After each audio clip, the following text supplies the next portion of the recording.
Hello there, and welcome to episode 2 of my tutorial series for Soulash 2. Today we're going to talk about crafting, trading, and exploring the world a little bit further. In the previous episode we have successfully conquered this little fishman village, and there's still a lot of things to pilfer.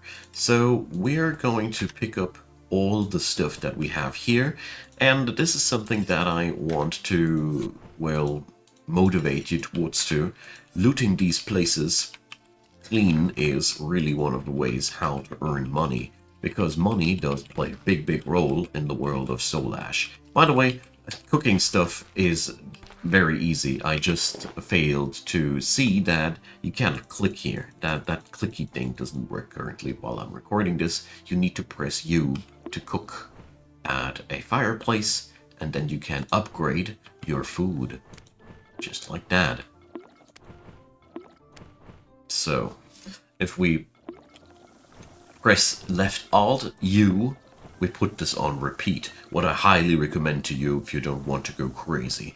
Now we're just cooking all the fish meat that we found, which is a slight upgrade towards the basic fish meat. It is now more filling and slightly more valuable.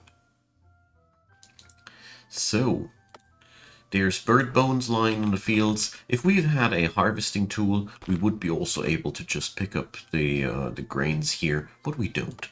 Let's sleep until we are rid of the fatigue and spend our stat point. So at the beginning, I strongly recommend investing a lot into strength, as strength points are very versatile and, well, what can I say? They are just good for carrying stuff. And since looting stuff is a big point in Soulash, well, even mages can use a baseline strength value to be able to carry their loot around. Especially the heavier the armor you want to wear, the more this is a true statement. Alright, let's get back to the village. I want today to go a little bit more into the things we see here. So here we have an overview about the services that we got here in the city. Our hometown has almost no services available. Let's check out another city, like for example a dwarven one. In the dwarven cities you often find weaponsmiths, armorsmiths, and toolmakers. This is where you can go to get yourself some serious gear made, but, well, we're not there yet. Today we're going to enter our hometown and sell some stuff there. Alright, but before we do anything, we go over to the well and wash ourselves, drink a little bit, and fill our containers. Left clicks and right clicks do the trick. Left clicking, by the way, always does the most direct action, and right clicking gives you the interaction wheel. Alright, so when we now enter any building of any house, we can now trade with that village by double clicking on somebody, and inside buildings people will always have that trade goods button. You can also ask for trainers and where people live at, but currently we're only interested in trading. So trading works like this. Here we see what the village is selling. We could be buying all of these things that they got there, and here's what we are selling. Here we see a modifier on the trading prices. Demand and on items does influence prices, but I really don't have a full-on overview yet what's selling where, how well. But what I want to point out is that the items that we have looted from the fishman camp, well, most of that can be sold for a little bit of a penny, as you see there. We could have also dismantled them for the sake of gaining some resources for crafting, but, well, I'll leave it up to you. For now, we're going to sell away also the fishman scales, or, well, actually not. We're going to keep them for a future project. And we don't need those rags there. And we can also, and mind you here, sell that cooked fish meat. Check out the gear. This stuff sells way worse than food. So this village is obviously interested mostly in food. We're selling away some of that food because we don't need that much. And all in all, it's a wise choice to carry not too much stuff around with you. But as you see there, we really have a lot of food available for ourselves. So that is how we trade, and it doesn't matter which person you trade with in a village. I've done some experimenting. The prices are the same on every household. It seems as if you are always trading with the entire village as an entire entity of sorts. Okay, we got to enter another location to plunder it clean. Let's see what we'll find here.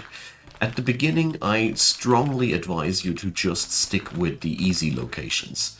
And we also need to do ourselves a favor. We need some torch. So right-click a tree of your choice and press cut wood. We can do so because we started with that light axe. Down to the ground falls a log. That is pretty much too heavy for most people to lift, as it is weighing 72 pounds or stones or whatever. But if you go now again for cut wood, your character chops that stuff up into planks. These are relatively low weight, and if you wanted to, you could also earn your money with that. But instead we're pressing now C, and we want to craft ourselves our first torch. So that torch does require firewood as a resource. So we click that and we see, no firewood available. That's because we need to craft firewood out of wood. So let's do that. Here we go. We got ourselves our firewood, and now we can craft ourselves a torch. Just like that. A light source is an invaluable thing, and you really totally need that so much. We can also craft ourselves water skins, so if we acquire any form of leather, that is very, very desirable. We also happen to have a couple of recipes here and there, but the gist of it here is crafting always has this system of requiring a base material, which is the must-haves, and down there come the magic ingredients, which are optionals, which give you stuff extra bonuses. So for example, the fishman scales are extras. They are not primary resources. But if we'd stick them on weapons, we would be increasing our acid damage with that. And the baseline wood does not have any extra stats on itself, but there are wood types that do. So let's see. It is afternoon, and we probably have to explore a cave here, but we'll see about that. So let's rest up. By the way, you don't need to eat anything manually. As soon as your character is growing hungry and the food bar drops to 0, he'll automatically eat something. This is only necessary to be controlled manually if you want to make sure that a certain type of food is being eaten first. So here we have an oak tree. See, it is highlighted differently than the other stuff, and I do see a couple of cobwebs. Alright, but I want to show you something else first. Let's cut that oak tree. We found us some oak seed we can use later as well. Alright, now we gathered ourselves oak wood, and check this out. If we make a weapon out of oak wood, it gets an immediate increase of damage. Armor grows better. So material in this game matters so much. This game also has this the typical RPG color coding, which means green border, uncommon, blue border, rare, and so on and so forth. I think it should be continuing with purple and orange if it goes for the classic color coding. I'm not quite sure yet. So let's get closer to the question mark. But first, let's fall back a little bit and sleep out our fatigue. Fatigue is a pretty crappy situation to be in, and you don't want to be there. If you can avoid, that is. So we have discovered the webbed forest. Not a big surprise to me. So here we have a spider incoming. Let's see. I axe that. And I think we can safely just bump into that thing. Monitor your HP. If you're not losing much HP during the fight, you're safe to go. Scavenge that thing and keep whacking. Here we find spider's yarn. Practically every one of these challenges out there has specific materials that you can harvest from there. This is the real beauty of Soulash. So we have butchered a bobcat, and we gained ourselves some bobcat fur, which increases wool power if we make anything out of it. So This is a thing that will be now everywhere once you have noticed it for the first time.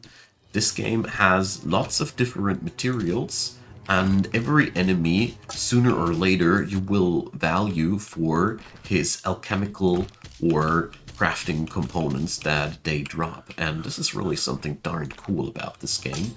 And seriously, it's one of the coolest things about Soulash that I know about. Alright, let's take down those spiders real quick, because by now we are just able to do so. I want to show you a couple of things about the skill system in a second as well. Alright, but first, let's whack down those spiders. Okay, the bobcats keep being aggressive, but we gain some axe fighting skills. Let's increase our strength further, so our carrying capacity is nice. At the same time, by the way, you do increase your damage as well, so increasing strength is a pretty good early game treat in all aspects. Carrying capacity can't have too much of that. And here, we've found a blueberry bush. See those little bloblets on that? Don't forget harvesting these. Basically, whenever you see something that you can harvest, I strongly implore you to do so, as it is always a free resource to grab. There we go. Those spiders don't stand a chance. Most of these easy locations are just what the name implies. Easy. So you don't need to worry too much about the difficulty level there. But as soon as you find the first one that is labeled as troublesome, you should be really wary. I blew up more than just one character by going into these areas too early. Let's sleep until the morning so we can more easily scavenge this place. The troublesome areas are really what the name implies. And check this out. So let's see what we can gather, if we can gather something here. Spider's yarn. It doesn't display that we're gathering anything. Weird. So we can only remove them, obviously. Okay.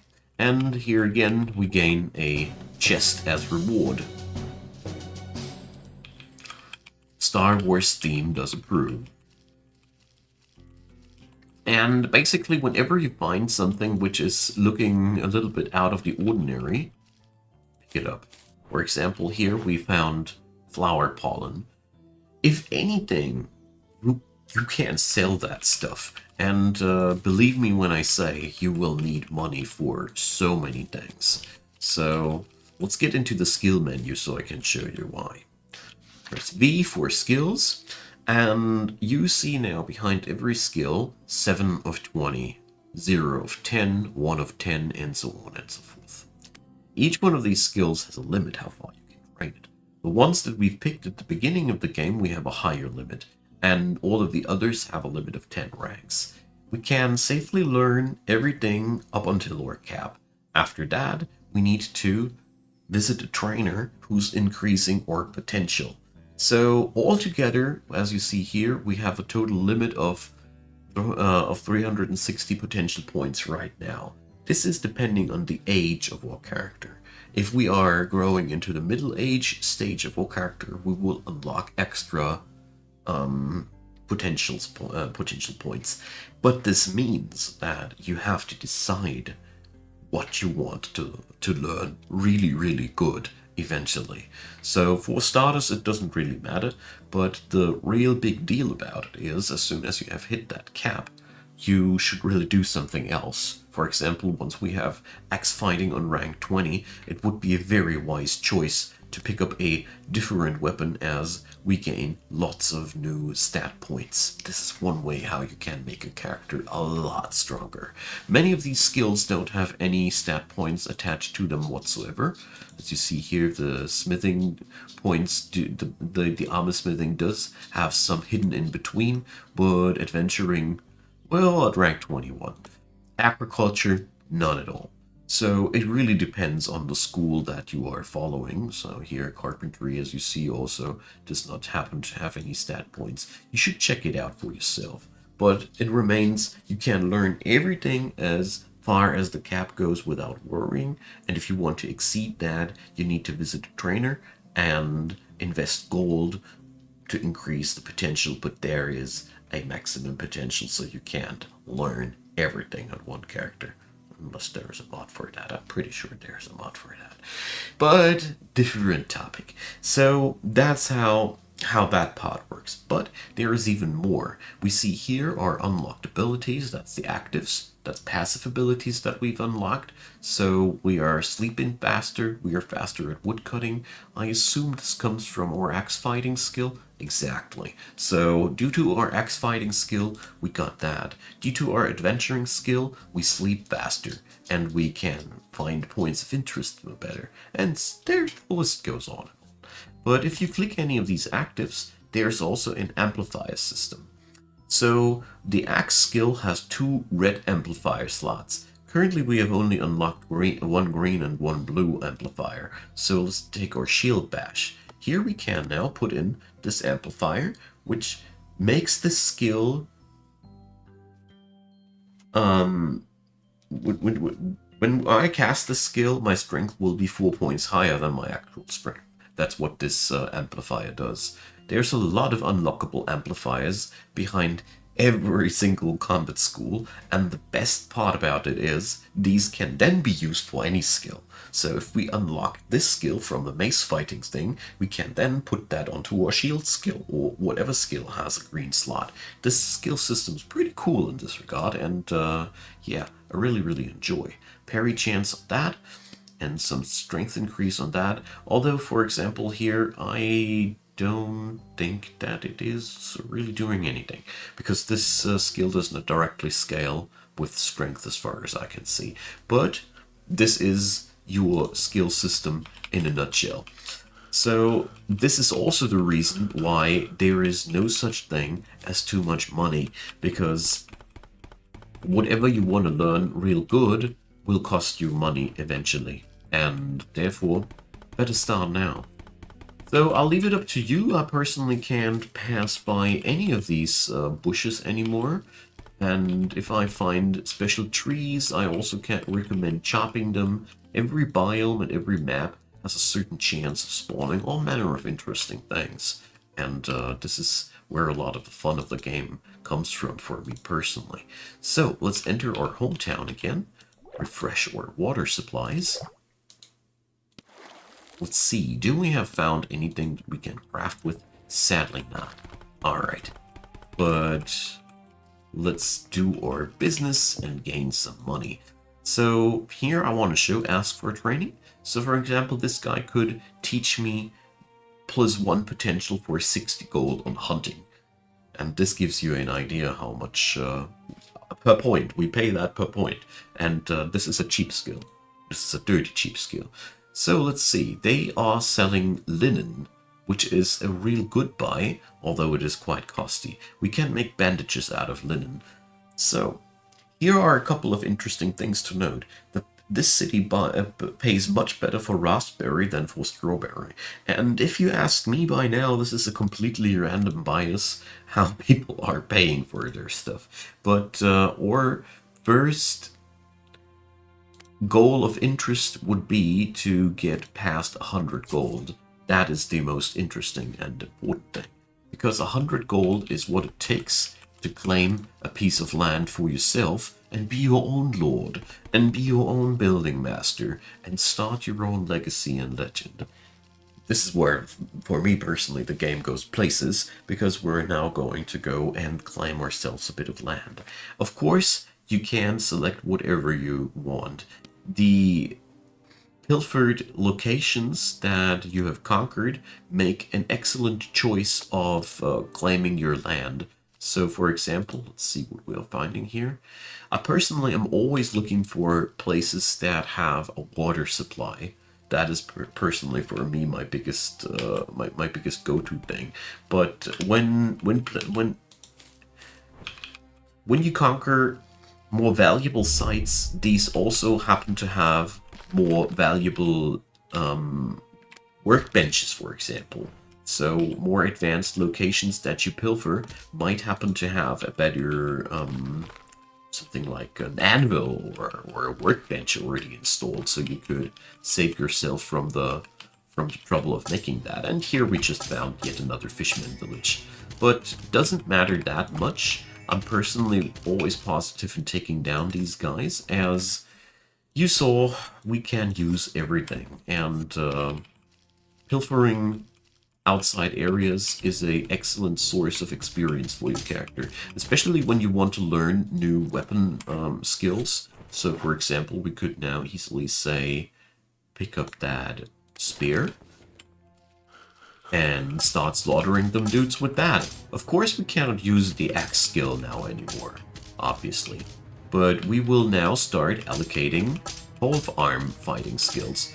Always keep your HP in mind, though, of course. But as you see there, it's not really a pleasure to do so, but we've also learned our new first spear skill.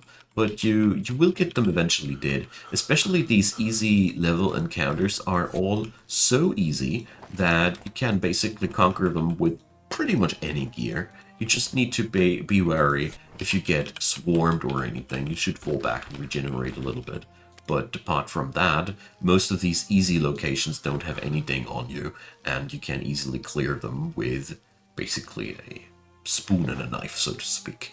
So some weapons, though, scale differently. So for daggers, polearms, and ranged weapons that use a string, you need dexterity, and therefore you should also keep an eye out on the other stats. So our spear, for example, now does not get any boost out of the out of my strength bonuses that I pick up, but it is okay. Look at that. We are hunting rabbits and we are skilling up our polearms. You could even go as far and say the polearm stat points that I get are dexterity only, and so on and so forth. The sky is the limit, and so and your fantasy basically. So we are going to claim this little location here. I finally found the treasure chest. I found myself a flail. That's nice. So we found a weapon that is compatible with mace fighting. These little chests, by the way, are one of the best sources of early game gear, as you can get yourself all manner of random goodness in there. So let's claim our first piece of land. The good part is, when you've claimed this land, you keep exactly this tile as it is. So harvesting materials and all is just up to you because you claimed it. So click up here, claiming a settlement, and here we go for Grasslands Abode. And the best part is you can go to the next square and do the same thing yet again.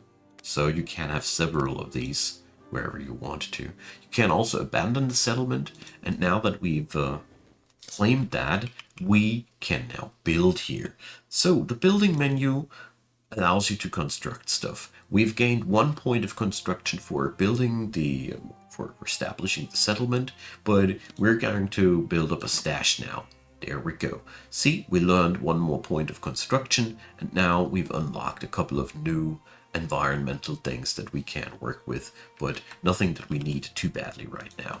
The most interesting part is that we have now a storage tab at hand. So all of the items that we are creating, finding, looting that we don't want to sell, we can now put in here and store them there, which is really, really cool.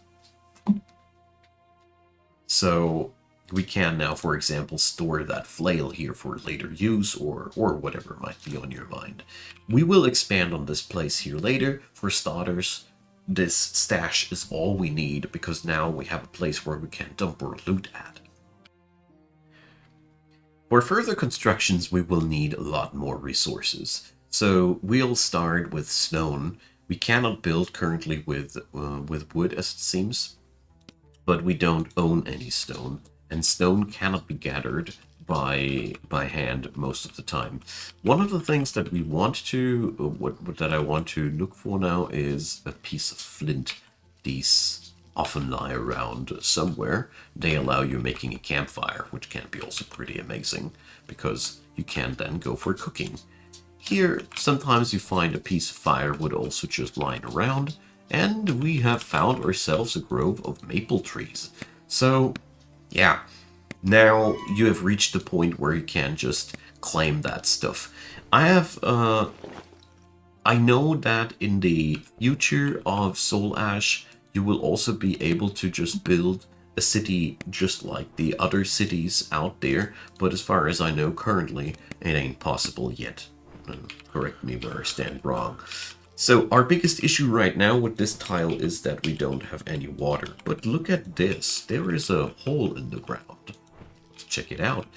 That is one thing where you can clearly see this game has more to show than you see directly. And we have found a small hole here with several pin veins. Look at that. Small scale mining thing. And yeah, exploring your home turf can be a really, really exciting thing. Equipping the torch, by the way, does immediately light it up, and your torch does never run out. So if you've crafted one, you've got eternal torch forever. You just need to have it in one of your hands to actually do something with it. So the next step on your career is going to be to gather now the necessary money to pay some people to get something done for you, because you don't need to be able to craft everything yourself in the game. Not necessary at all. All you need is a good crafter that you're going to pay for the crafts. That is the other thing that you can't do, and what I'm going to introduce in the next episode. Until then, I strongly recommend you to stick to the easy locations. Everything which is marked troublesome is really deadly. I mean, I'll leave it up to you, visit them, and check it out for yourself. It really is one of those games where I strongly recommend people to blow up their characters and start new, because that's a part where part of the fun is at. And yeah, but the challenge spike between easy and troublesome locations is real. That's all I can say. Some of them more, some of them less. That's also something that I want to point out. But yeah, you've been warned. Now do what you see, what you deem correct out of that. I'm going to grind up some money between the episodes. Feel free to sell also sometimes stuff like here. You see that copper flail is stupidly much money worth. And in a nutshell, you want to have like 150 to 200 or 300 pieces of gold. But basically 100 to 150 is enough to get yourselves a good reason to visit the toolmaker for the first time. Okay, see you all in the next episode. I thank thee so much for watching. It's been my pleasure. I hope you guys enjoy. Comments go down below. A thumbs up would be appreciated. Consider subscribing, and of course, check out the description box where I have the playlist link and my Discord, my Twitch, and of course, feel free to support Icon Gaming financially. I'd be very, very delighted if you did so. See you all in the next episode. Bye bye.